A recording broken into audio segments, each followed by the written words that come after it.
Welcome to the Michigan Travel Show, a kaleidoscope of stories about the people, places, and events that shape our great state. I'm stopping at Fort Davis National Historical Site on my way to Big Bend, and this was a big outpost in its day from 1851 to 1891, and here it is, right out here. Big spot here where the settlers would come across out here during the mid 1800s, just before the 1900s. There's a little town here now, and but anyway, we'll go check out a couple of the places here before I book out of here and check it all out.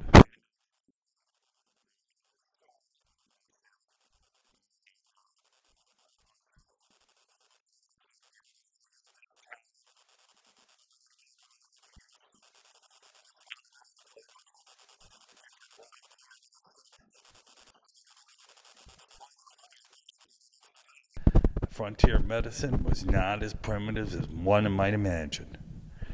The Army Medical Department improved the nation's medical knowledge and practice during wars, during Civil War and other situations.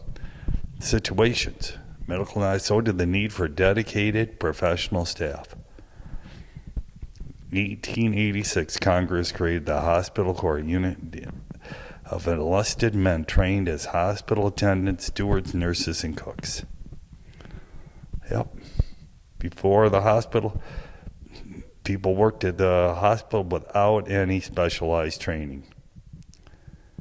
After 1880, only hospital corps members could serve in the Army. Yep. All the books in there. The doctor's office. Very interesting. Here's the hole. This is where soldiers would get treated, rest up. Pretty cool. Great. Here's a little more information on the hospital here. This is more interesting than I thought it would be. Pretty cool. Okay, here's another viewpoint of the fort on the other side. It's quite a fort back in its day. A lot of activity here. Okay, well, this was a great spot to stop. Fort Davis National Historical Site, as I wandered around here, gave a true setup of what it was like to be on the frontier. I hear the bugle, they run that off every 20-30 minutes, but this is a great spot of what frontier life was in the late 1800s, living out here in West Texas. It's pretty amazing just to walk around here and to see what it was like living out here and being a soldier from the 1850s up to 1890. They got the bugle sounding there.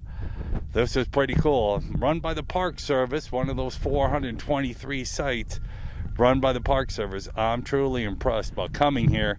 Like I said, a fellow traveler I met at Guadalupe Mountains National Park said, this is an interesting place. I'm glad I stopped by it.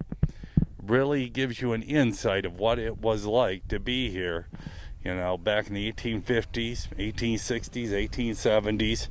Just the wind blowing across here and checking out the houses was pretty cool. I'm impressed about being here.